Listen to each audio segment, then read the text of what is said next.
चलो जी। हाँ जी बच्चों, ये चैप्टर मोल कंसेप्ट आज आपका कंप्लीट हो जाएगा। ठीक है, फिर इसके बाद अगले लेक्चर में आपको क्वेश्चन ही क्वेश्चन मिलेंगे प्रैक्टिस करने के लिए। उनकी तमीज के साथ प्रैक्टिस करना। मेरी बात समझ में आ रही है? हर चीज आपको मैंने कंप्लीटली नोट डाउन करवा दी है, हर तरीके के क्वेश्चन करवा दिए हैं। ठीक है, फिर भी कोई भी दिक्कत आए मैसेज ड्रॉप कर देना। Is that clear? चलिए जी, अगला हेडिंग लास्ट है मोल कंसेप्ट का। ठीक है, फिर अपन इसका एक वन शॉट लेकर आएंगे मोल कंसेप्ट का। ठीक है, जब आप कभी ऐसा लगता है कि यार मुझे समरी करना है इस पूरे चैप्टर को, वन शॉट अच्छे से पढ़ लेना। आ रही मेरी बात समझ में? चलो जी, अगला हेडिंग डालिए, डिटर्मिनेशन ऑफ एटॉमिक वेट।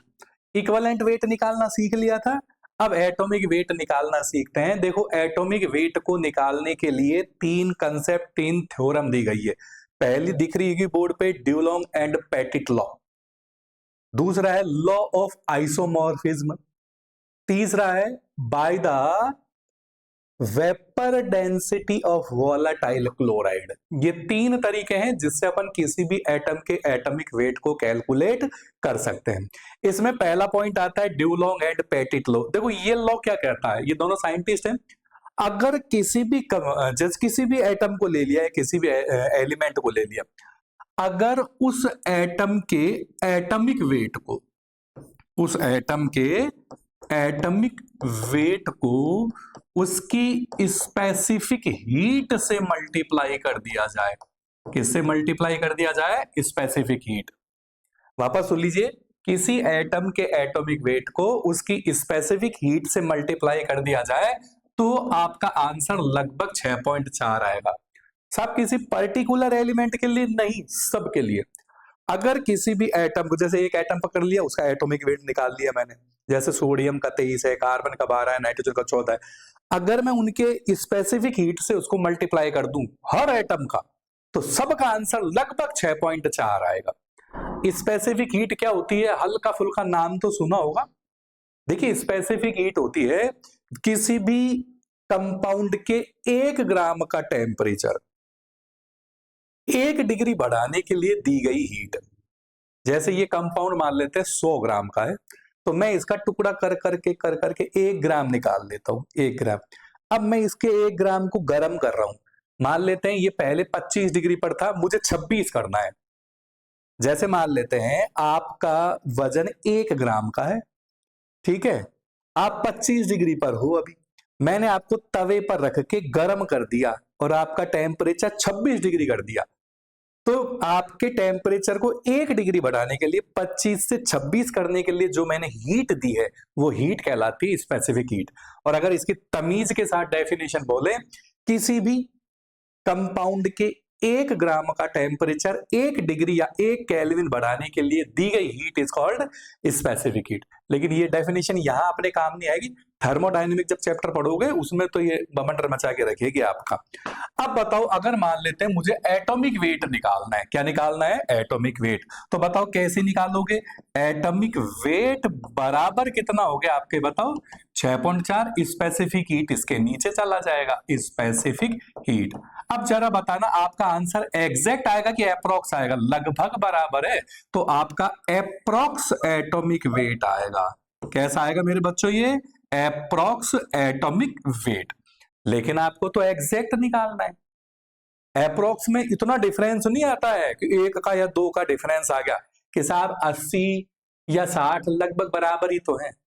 अरे अप्रोक्स और एग्जैक्ट में इतना सा डिफरेंस है। आपका आंसर आ रहा है 80 और आपका अप्रोक्स होगा 79.2 या 80.1, 79.3, मतलब 2, 4, 5, 7 पॉइंट ऊपर नीचे, 1, 1.5 का डिफरेंस नहीं आएगा। अब देखिए, अपन इसके बाद इक्विवेलेंट वेट का एक फॉर्मूला आपने पढ़ा होगा। इक्विवेलेंट वेट बराबर क्या होता है? Molar mass upon x factor. यही होता है ना, इक्विवेलेंट वेट बराबर molar mass upon x factor. लेकिन अगर इक्विवेलेंट वेट मुझे एटम का निकालना है, तो मोलर मास की जगह आपका क्या हो जाएगा? उस एटम का वेट। एटॉमिक वेट, और किसी भी एटम का या किसी एलिमेंट का एक्स फैक्टर मैंने क्या बताया था, उसकी वैलेंसी। क्या बताया था मैंने, उसकी वैलेंसी। अब बताओ अगर मुझे वैलेंसी निकालनी है, क्या निकालनी है बच्चों, वैलेंसी, तो बताओ वैलेंसी मैं कैसे निकालूंगा, एटॉमिक वेट को इक्विवेलेंट वेट से डिवाइड कर दो, एटॉमिक वेट, ठीक है, अपॉन इक्विवेलेंट वेट। लेकिन आपने एटॉमिक वेट कैसा निकाला है, ऊपर जरा देखो तो आपका आंसर क्या आएगा, approx atomic weight upon equivalent weight. अरे ऐसा और नो, अब आपको एग्जैक्ट एटॉमिक वेट निकालना है, मान लो एग्जैक्ट एटॉमिक वेट निकालना है, तो इक्विवेलेंट वेट को उसकी वैलेंसी से मल्टीप्लाई कर दो, यानी कि एटॉमिक वेट, कैसा एटॉमिक वेट, आपको एग्जैक्ट मतलब फिक्स एटॉमिक वेट बराबर क्या हो जाएगा, इक्विवेलेंट वेट इनटू वैलेंसी। अब दिखने में आपको ऐसा लग रहा होगा सर ये क्या रायता सा फैला दी, समझ में ही नहीं आ रहा है क्या करना है, किसकी क्या वैल्यू निकालनी है, सब कुछ गया बाढ़ में। कहा गया मेरे बच्चों, बाढ़ में। आपको बस एक ही चीज याद रखनी है, ये ड्यूलॉन्ग एंड पेटिट का law, atomic weight into specific heat बराबर 6.4, बस ये ध्यान रखना है। सब क्वेश्चन में हमें कैसे पता लगेगा, स्पेसिफिक वर्ड आते ही आपकी समझ में आ जाएगा, ये ड्यूलॉन्ग एंड पेटिट का फॉर्मूला लगेगा। कैसे अभी सवाल करेंगे, पहले लिखिए, हेडिंग डाल लो determination of atomic weight, determination of atomic weight, और पहला पॉइंट डाल लो Dulong and Petit law, Dulong and Petit law. अब लिखो इसके अंदर,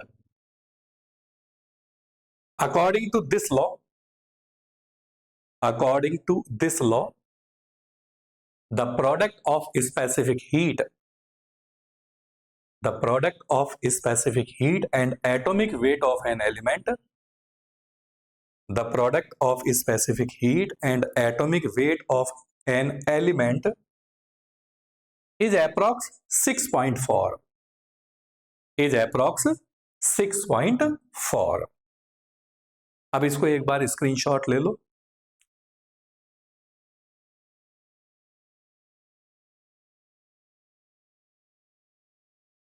हो गया। चलो आगे चलते हैं। अब देखो क्वेश्चन, क्वेश्चन पढ़ो, स्पेसिफिक हीट ऑफ मेटल अपने आप ही समझ में आ गया, और मेरे से पूछ रहा है एग्जैक्ट एटॉमिक वेट, यही पूछ रहा है ना, तो मेरा पहला फॉर्मूला तो यही होगा, स्पेसिफिक हीट वर्ड आते ही मेरे को सीधा सा पता लग गया कि specific heat into atomic weight लगभग 6.4 होता है, तो एप्रोक्स एटॉमिक वेट कितना हो जाएगा, एप्रोक्स एटॉमिक वेट बराबर 6.4 अपॉन स्पेसिफिक हीट। क्या आपके पास स्पेसिफिक हीट की वैल्यू दे रखी है क्या क्वेश्चन के अंदर, स्पेसिफिक हीट की वैल्यू दे रखी है क्या, 0.031, 0.031। मेरी बात समझ में आ रही है, इज दैट क्लियर।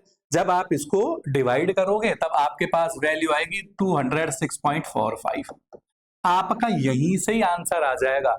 जब आप जेई का या नीट का पेपर दोगे तो आपका एग्जैक्ट निकालने की जरूरत नहीं, जब भी क्वेश्चन है आपका अप्रॉक्स से ही आंसर आ जाता है, क्योंकि वो डिफरेंस ही बहुत ज्यादा देता है। वो ऐसे देगा 255 दे देगा, 170 दे देगा, 95 दे देगा, 207 दे देगा, तो 206 207 ठीक है, आ गया आंसर।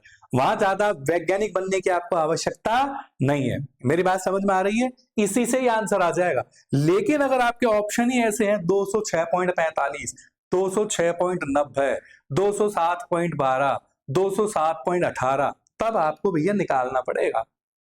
अभी तक तो ऐसा आया नहीं है इतना एग्जैक्ट, लेकिन फिर भी आपको कंसेप्ट पूरा आना चाहिए। यहां तक पहुंच गए। अब मुझे निकालनी है भैया वैलेंसी।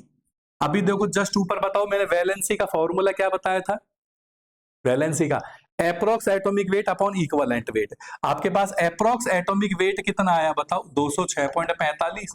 इक्विवेलेंट वेट क्वेश्चन के अंदर आपको दे रखा है 103.6। अब आप इससे डिवाइड करोगे तो आपका 1.99 के आसपास आंसर आ रहा है, 103 से ये 206, ये तो 2 बार कट जाएगा, लेकिन ऊपर 0.45 है नीचे 0.6, तो 2 से थोड़ा सा कम होगा, 1.99। लेकिन क्या वैलेंसी कभी पॉइंट में होती है कि कार्बन की वैलेंसी 4.5, नाइट्रोजन की 2.17, हाइड्रोजन की 1.02, ये थोड़ी होती है, वैलेंसी हमेशा फिक्स होती है। तो जो भी आपका आंसर आता है ना अप्रोक्स में, उसको नियरेस्ट इंटीजर नंबर में कन्वर्ट कर दो। तो बताओ 1.9 का नियरेस्ट क्या है? 2। तो ये एलिमेंट की वैलेंसी कितनी हो गई? 2 हो गई। अरे ऐसा और नो, अब आपको निकालना है एग्जैक्ट एटॉमिक वेट। तो बताओ एग्जैक्ट एटॉमिक वेट का मैंने ऊपर क्या लिखा रखा है फॉर्मूला, एग्जैक्ट एटॉमिक वेट बराबर इक्विवेलेंट वेट इनटू वैलेंसी। क्या आपके पास क्वेश्चन में इक्विवेलेंट वेट है क्या? हाँ जी साहब, ये रहा 103.6 इंटू वैलेंसी कितनी आ गई? 2। मल्टीप्लाई करो, 6 दूनी 12, 3 दूनी 6, 1 7, यानी कि 207.2। ऊपर कितनी आ रही है? 206.45, और नीचे कितना आ रहा है? 207.2। तो लगभग बराबर आ गया। ये आपका एग्जैक्ट एटॉमिक वेट है, ऊपर वाला कैसा है? Approx. Is that clear? Copy कीजिए।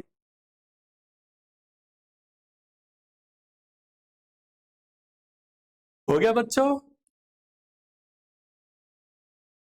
करो करो करो, स्क्रीनशॉट ले लो, हट जाता हूं।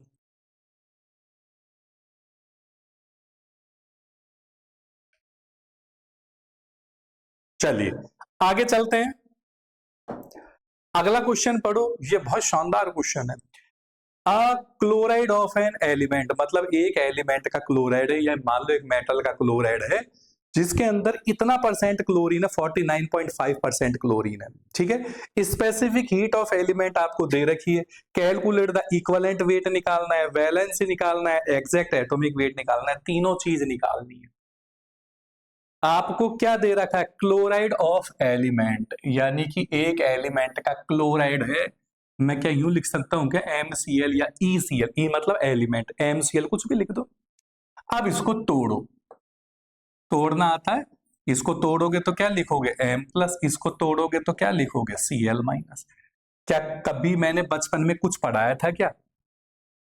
अरे ऐसा कुछ पढ़ाया था मैंने कि जब भी दो चीजें आपस में मिलती हैं, उनके ग्राम इक्विवेलेंट बराबर होते हैं। तो बताओ ग्राम इक्विवेलेंट में यहाँ M/E लिखोगे, इधर भी क्या लिखोगे? M/E।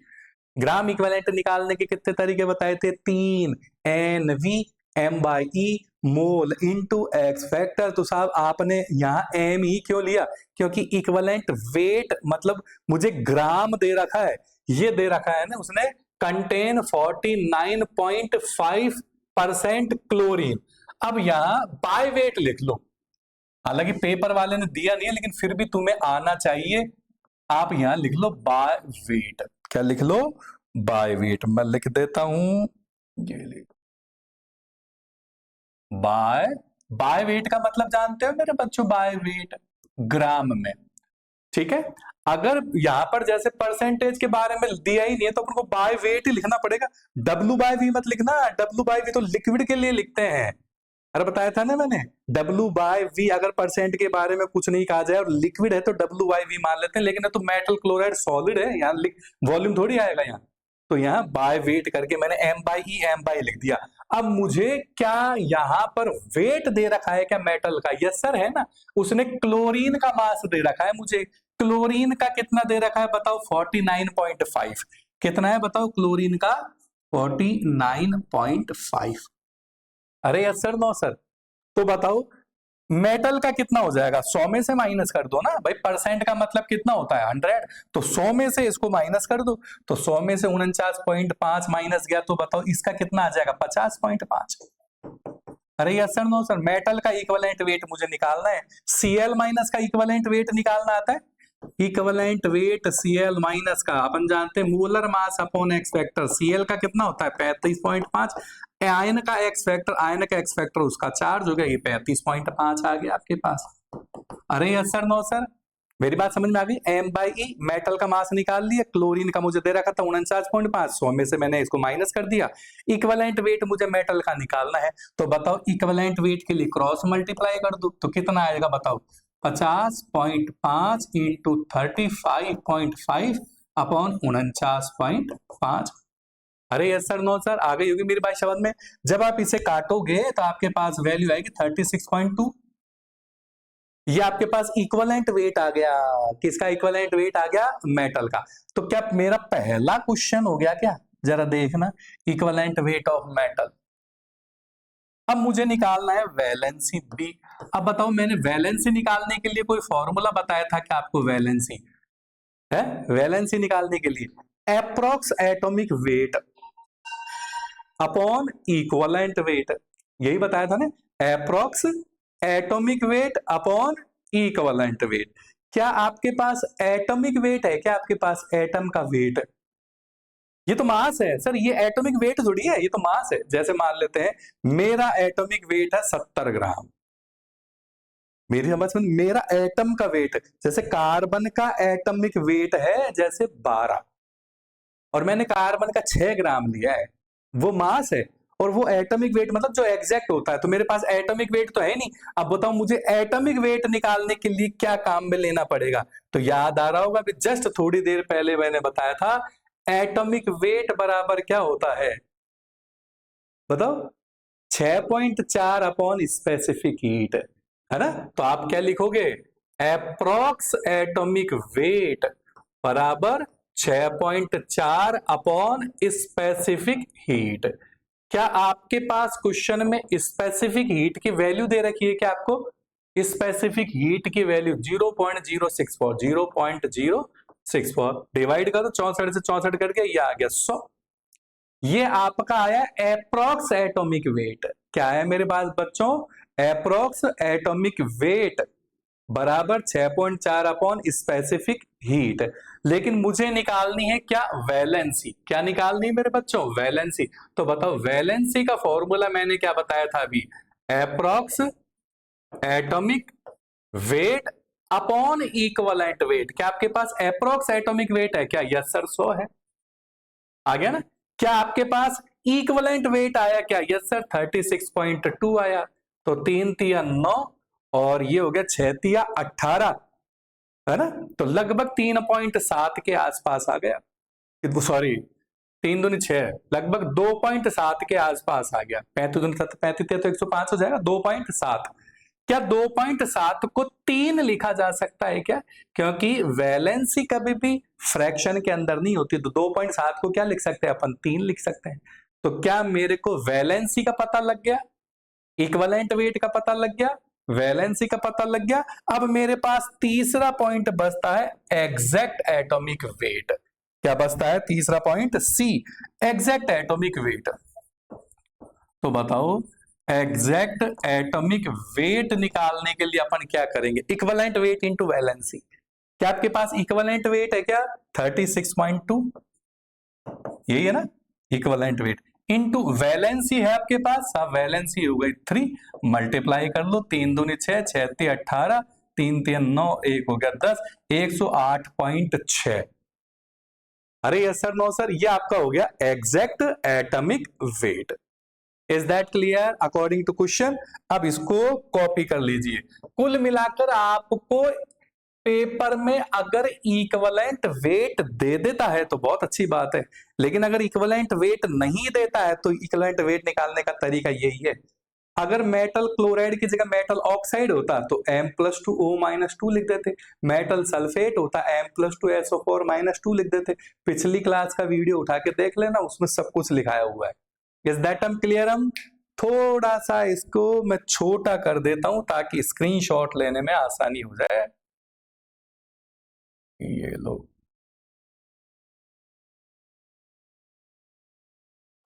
ये लो, स्क्रीनशॉट ले लो इसका, ले ले मेरे बच्चों। चलिए आगे चलें।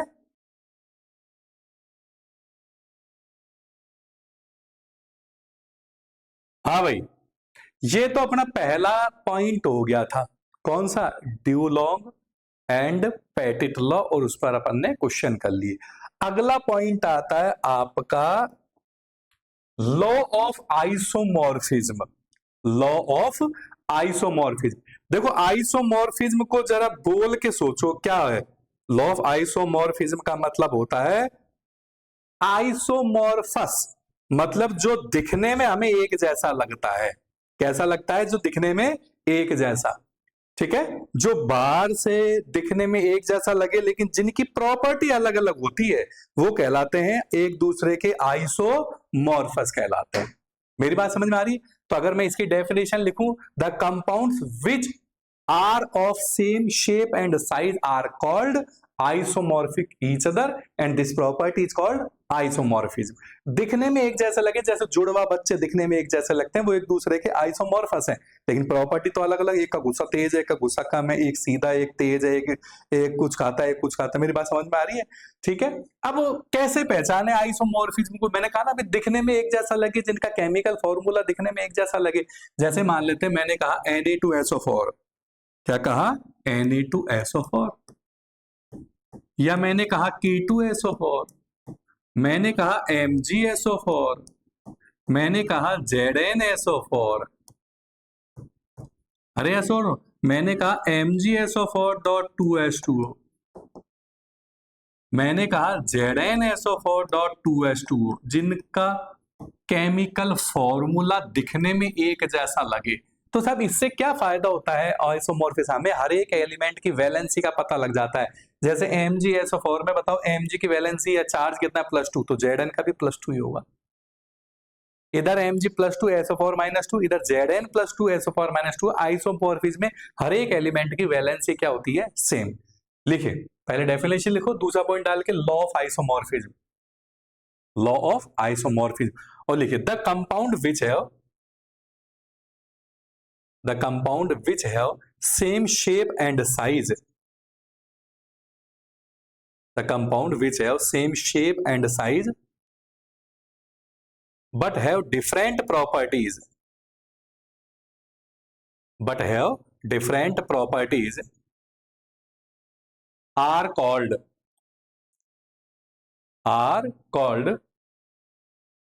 isomorphic of each other,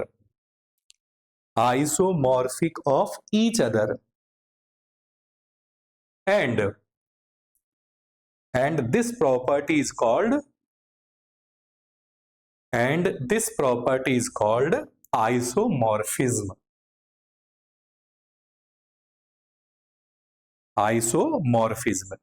next line से लिखिए, isomorphic compound have same valency of each atom, like board पे से लिखो, like एग्जाम्पल लिख लो, Na2SO4, K2SO4, MgSO4, ठीक है, आ गया होगा शायद समझ में। अब जैसे मान लेते हैं, मैं एक क्वेश्चन देता हूं, कोई भी क्वेश्चन आपको मिल गया साहब पेपर में, वो आपको यूं कह रहा है ZnSO4 is isomorphic with MsO4, आगे कुछ भी दे रखा है। अब बताओ, क्या आपको वैलेंसी M का पता लग गया? क्या वैलेंसी ऑफ M, अरे लगा कि नहीं लगा? ये दोनों एक दूसरे के साथ आइसोमॉर्फिक है। तो अगर Zn पे +2 है तो M पे भी तो +2 आएगा, SO4 पे -2 है तो इधर भी SO4 में, तो आपको यहाँ मेटल की वैलेंसी का पता लग गया। अरे यस सर, नो सर, तो आइसोमॉर्फिक वो इसलिए देता है ताकि आपको वैलेंसी का पता लग जाए। Is that clear? कॉपी कर लो, इसको भी स्क्रीनशॉट ले लो, जो भी करना है जल्दी करो। हो गया मेरे बच्चों?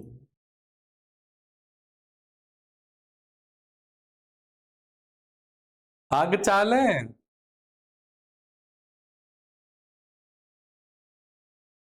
ठीक है, अब देखिए इधर, bye vapour density of volatile chloride, आपको ये वर्ड क्वेश्चन में मिलेगा, ये वाला bye vapour density of wallet question में लिखा हुआ मिलेगा, न्यूमेरिकल अगर इसका आता है तो। बहुत हल्के में मत ले जाना इस सवाल को, है ना, बहुत हाई लेवल के क्वेश्चन है ये। नीट में तो ऐसा नहीं कि आते ही नहीं है, काम आते हैं, जेई में तो फाड़ के रखेगा, वो आएगा। देखिए, वॉलेटाइल क्लोराइड मतलब जिसकी क्या बनती है? वेपर। तो मान लेते हैं, late consider MClX is a volatile chloride, ठीक है। अब मैं इसका मॉलिक्यूलर वेट निकालता हूं, मॉलिक्यूलर वेट ऑफ MClX। चलो पहले बताओ, मान लेते हैं मैंने कहा CaCl2 का मॉलिक्यूलर वेट बताओ, तो कैसे निकालते आप? Ca का एटॉमिक वेट और 2 क्लोरीन का एटॉमिक वेट है, ऐसे तो निकालते हैं। Ca का एटॉमिक वेट 2 क्लोरीन का, तो ऐसे यहां निकालो ना। इसका मॉलिक्यूलर वेट है atomic weight of M plus 2 Cl की जगह XCl का, XCl, एक Cl का कितना होता है बताओ? 35.5, तो XCl का कितना हो जाएगा? X into 35.5। अगर 3 लिखा होता 35.5 इंटू 3 करते, अरे यही है ना। जैसे ही CaCl2 का एटॉमिक वेट कैसे निकालते हो? Ca का एटॉमिक वेट और Cl के एटॉमिक वेट को जोड़ दो, ऐसे इधर M के एटॉमिक वेट और Cl के एटॉमिक वेट को जोड़ दो। अरे सर नो सर, अगर आपको सवाल के अंदर एटॉमिक वेट मेटल का नहीं दे रखा है, तो अपन अच्छे से जानते हैं एटॉमिक वेट बराबर क्या होता है? Equivalent weight into valency. अभी पढ़ाया था ना, एटॉमिक वेट बराबर क्या होता है? इक्विवेलेंट वेट इनटू वैलेंसी, यानी कि equivalent weight into valency plus 3.5 into x. अब बताओ यहां मेटल की वैलेंसी का पता है क्या आपको? देखो ये इसके ऊपर चला जाएगा, MClX को तोड़ोगे, MClX को तोड़ोगे तो बताओ कैसे टूटेगा? M के ऊपर तो क्या जाएगा? X, और Cl के ऊपर क्या जाएगा? 1। आगे वाले पे आता है प्लस, पीछे वाले पे माइनस, तो बताओ मेटल की वैलेंसी का पता लग गया क्या? X। ठीक है, तो आप क्या लिख सकते हो? E into x plus 35.5 into x. क्या इन दोनों में से x कॉमन आ रहा है क्या? x कॉमन आ गया तो क्या आ गया बताओ? E plus 35.5। तो बताओ x बराबर क्या हो गया? x बराबर मॉलिक्यूलर वेट ऑफ MClX, यही है ना। और ये इसके कहा चल जाएगा? नीचे। इसके कहा चल जाएगा? नीचे। Equivalent weight plus 35.5। अगर मॉलिक्यूलर वेट की जगह वोलेटाइल क्लोराइड है, तो वोलेटाइल क्लोराइड की तो वेपर डेंसिटी देगा वो। वोलेटाइल मतलब जो वेपर बनाता है, तो क्या मॉलिक्यूलर वेट की जगह आप ये भी लिख सकते हो क्या? 2 into vapour density. Molecular weight की जगह आप ये भी तो लिख सकते हो, और लगा के लिख देना, या और। ठीक है, मॉलिक्यूलर वेट या 2 इंटू वेपर डेंसिटी बराबर अपॉन इक्विवेलेंट वेट प्लस 35.5, और यहाँ एक्स क्या निकाली आपने? उसकी वैलेंसी। तो बताओ क्या आपको वोलेटाइल क्लोराइड से डायरेक्ट वैलेंसी निकालने का फॉर्मूला आता है क्या? लेकिन मेरे हिसाब से आप इसे डायरेक्ट याद रखोगे वो ज्यादा अच्छा है, वैज्ञानिक बनने की आवश्यकता नहीं है। किसी भी वोलेटाइल क्लोराइड में अगर मुझे मेटल की वैलेंसी निकालनी होती है, तो आप कैसे निकालोगे? 2 into vapour density upon equivalent weight plus 35.5। ये डायरेक्ट याद रखना। ये पता कैसे लगेगा आपको? सवाल में वोलेटाइल क्लोराइड वर्ड मिलेगा। अब बताओ इससे आपने क्या निकाल लिया? इससे आपने वैलेंसी निकाल ली। अब बताओ क्या वैलेंसी से एटॉमिक वेट निकाल सकते हो क्या? Yes sir. तो एटॉमिक वेट बराबर क्या हो गया? एटॉमिक वेट ऑफ मेटल बराबर क्या हो गया? Equivalent weight into valency. Equivalent weight आपको क्वेश्चन के अंदर देता ही देता है, वैलेंसी आपने कैलकुलेट कर ली, तो हल्के में मत ले जाना, इसको आपको याद भी रखना है डायरेक्ट। और तरीका मैंने बता दिया कि किस तरीके से ये निकाला जाता है। कॉपी कर लीजिए, एक बार इसका स्क्रीनशॉट ले लीजिए, थोड़ा सा छोटा कर दिया हूं क्या? छोटा, ये लो, ठीक है, कॉपी कर लो।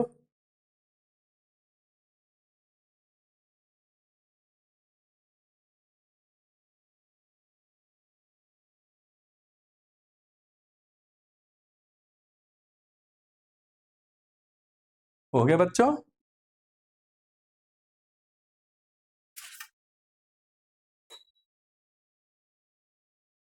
चलो अब चलते हैं न्यूमेरिकल की तरफ, एक छोटा सा न्यूमेरिकल।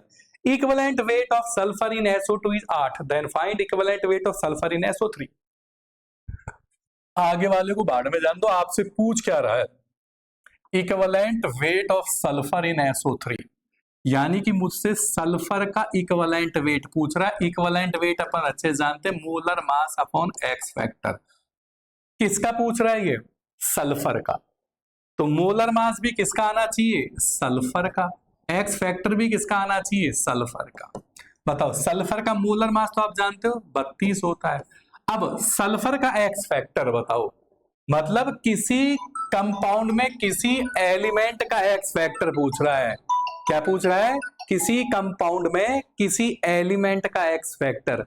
शायद कभी बताओ किसी कंपाउंड में किसी एलिमेंट का एक्स फैक्टर, उसका ऑक्सीडेशन स्टेट होता है।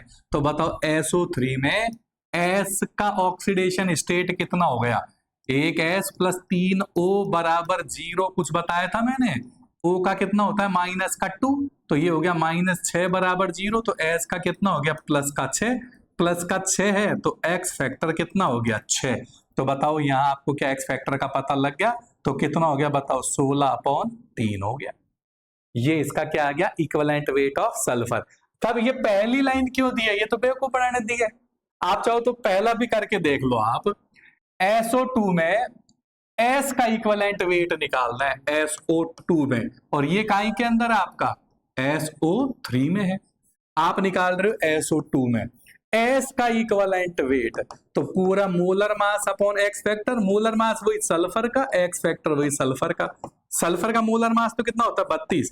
अब बताओ SO2 में S का एक्स फैक्टर बताओ, SO2 के अंदर SO2 यानी कि 1S 2O बराबर 0, SO का होता है -2 तो -4 बराबर 0, तो S का हो गया +4।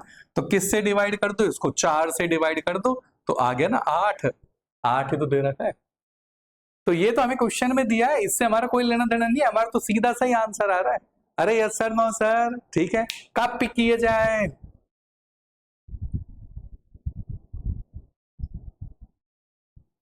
स्क्रीनशॉट ले लो।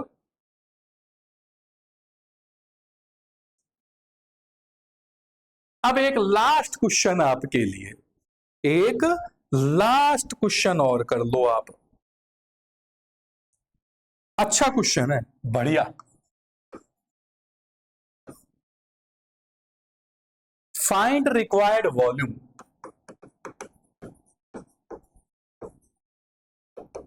Find required volume to convert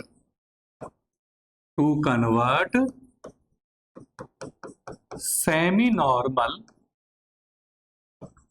100 ml solution, semi normal 100 ml solution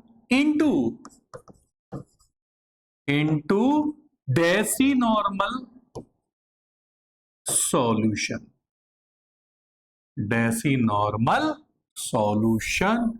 ये question very very very very very very very important है। रिक्वायर्ड वॉल्यूम मतलब यहां पानी मिला रहा है। क्या मिला रहा है मेरे बच्चों, एडिशन ऑफ वाटर। और जब भी एडिशन ऑफ वाटर की बात करते हैं तो ग्राम इक्विवेलेंट बराबर कर देते हैं। तो कभी बताया था क्या, जब भी दो चीजें आपस में मिलती है ग्राम इक्विवेलेंट बराबर कर दो, इनिशियल का ग्राम इक्विवेलेंट बराबर फाइनल का। ग्राम इक्विवेलेंट निकालने के 3 तरीके बताए थे, NV M/E मोल इनटू एक्स फैक्टर। इनमें से कौन सा तरीका काम में लोगे आप, देखो नॉर्मल वॉल्यूम दे रहा है तो क्या लिखोगे NV, इधर भी नॉर्मल वॉल्यूम NV, तो N1V1 बराबर N2 V2। पहले नॉर्मलिटी कितनी थी, सेमी, सेमी का क्या बताया था मैंने 1/2। वॉल्यूम कितना दे रखा है 100 ml, ml को लीटर में बदलने के लिए 1000 से डिवाइड करोगे क्योंकि वॉल्यूम लीटर में होता है। इधर बताओ नॉर्मलिटी कितने में कन्वर्ट करा रहा है, डेसी, डेसी मतलब 1/10, और मुझे क्या निकालना है V2, V लीटर में है तो आपको ml में बदलने के लिए क्या करोगे आप, वो सॉरी ml में दे रखा है, आपको लीटर में बदलने के लिए क्या करोगे आप 1000 से डिवाइड करोगे। तो दोनों तरफ 1000 है तो कोई फर्क पड़ेगा नहीं, कट जाएगा आपका। अगर यहाँ भी ml है यहाँ भी ml है तो कोई फर्क पड़ेगा नहीं, वो कट जाएगा। अब काटो, आपके पास बताओ V2 कितना आ रहा है, यहाँ V2 कितना आ रहा है, कितना आएगा बताओ, 1000 हो गया, ये 2 से डिवाइड कर रहे हैं मतलब 500 ml आपका वॉल्यूम आ रहा है फाइनल।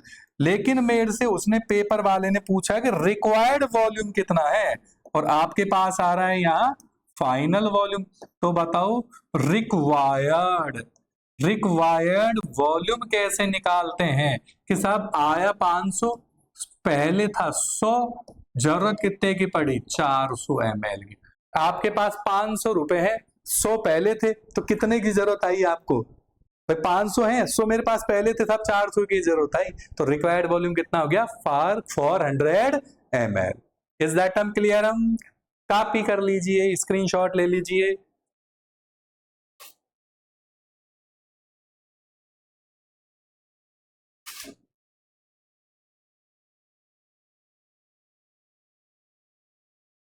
हो गया बच्चों? चलो जी, भारत माता की जय। आपका चैप्टर खत्म। अगली क्लास में हम सिर्फ क्वेश्चन, अगली क्लास जो आएगी ना आपकी, उसमें सिर्फ आपके पास क्लास नहीं आएगी, आपके पास क्वेश्चंस आएंगे, एक्सरसाइज 1 के, 2 के, 3 के, और उनका आपके पास आंसर की भी आ जाएगी। मेरी बात समझ में आ रही है? अगली क्लास सिर्फ आप लोगों के प्रैक्टिस के लिए होगी, वो प्रैक्टिस करना, क्वेश्चन आपके अगली क्लास में आ जाएंगे। ठीक है, स्क्रीनशॉट ले लो।